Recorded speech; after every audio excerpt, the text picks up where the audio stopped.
নমস্কাৰ বন্ধু বান্ধৱীসকল, চুম lifestyle with কিটচেনৰ অন্য ভিডিঅ'লৈ আপোনালোকক স্বাগতম জনাইছোঁ। আজি মই মোৰ পাকঘৰত দহি বৰা বনাবলৈ লৈছোঁ।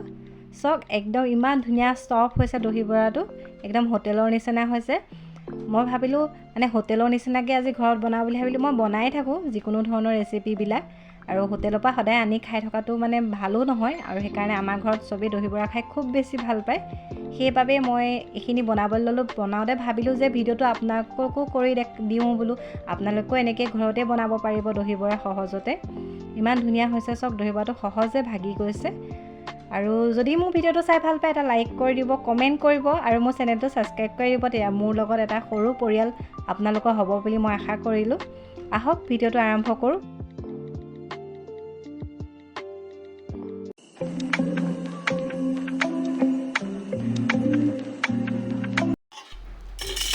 এয়া মই প্ৰথমতে 1.5 কাপ বগা মাটি দাইল লৈ লৈছোঁ।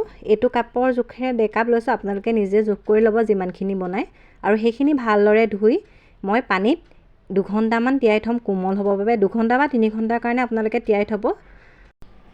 তাৰপাছত মই এয়া মিক্সি বাতিত দি এইখিনি ভালদৰে পেষ্ট কৰি ল'ম। মই যিমানখিনি তিয়াইছিলোঁ গোটেইখিনি কমকৈ দি পেষ্ট কৰি ল'ম। পানী কমাই দিব, এইদৰে ডাঠ হ'বলৈ দিব। আৰু ইয়াত এতিয়া মই জোখমতেৰে নিমখ দিম, আৰু নিমখৰ লগত মই 1 চামুচ ইয়াৰ ৰিফাইন অইল দি দিছোঁ। আৰু এইখিনি দি ইয়াৰ লগত আৰু অকণমান মই হিং দিছোঁ, বা হিং নাথাকিলে আপোনালোকে ক'লা নিমখ অকণমান দিব পাৰে। দি এইখিনি ভালদৰে মই এইদৰে ফেটি লৈছোঁ। এইদৰে আপোনালোকে 5 মিনিটমান ফেটি ল'ব, তেতিয়া বৰটো খাবলৈ কোমল হয়। এইদৰে একদম ভালদৰে 5 মিনিটমান ফেটি ল'ব। এইখিনি ফেটি লোৱাৰ পাছত মই ইয়াত খিচমিচ অলপমান দি দিছোঁ, টেষ্টটো ভাল হ'বৰ কাৰণে।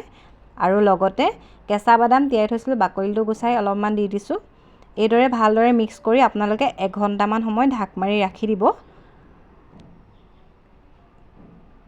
তাৰপাছত এখন কেৰাহীত অলপমান পানী ল'ব।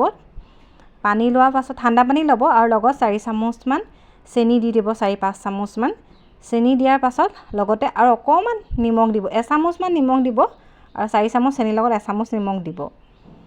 দিয়াৰ পাছত এয়া এখন মই কেৰাহী পাতি লৈছোঁ, লোহাৰৰ কেৰাহীখন পাতি লৈছোঁ। ইয়াতে ৰিফাইন অইল দি দিছোঁ, আৰু মিঠাতেল দিলে বেয়া হয় খাবলৈ, সেইকাৰণে ৰিফাইন অইল দিছোঁ। আৰু বৰখিনি এটা এটাকৈ মই কেৰাহীখনত দি গৈছোঁ। বৰখিনি দিয়াৰ আগত আপোনালোকে ভালদৰে এবাৰ বৰখিনি সেইখিনি বেটাৰখিনি লৰাই ল'ব। আৰু এইদৰে গোটেই বৰখিনি মই ভালদৰে ৰঙচুৱা হোৱাকৈ ভাজি ল'লোঁ। ভাজি লৈ এই যে কেৰাহীখনত পানী থৈছিলোঁ, ইয়াতে গোটেইখিনি মই দি দিছোঁ। গৰমে গৰমে দি যাব, ভাজাৰ লগে লগে দি যাব। আৰু 5 মিনিটমান সময় ইয়াক এই পানীখিনিতে ৰাখি দিব। 5 মিনিটৰ পাছত হাতেৰে এইদৰে চেপি চেপি কোমল হ'ব। কোমল হোৱাৰ পাছত উঠাই ল'ব।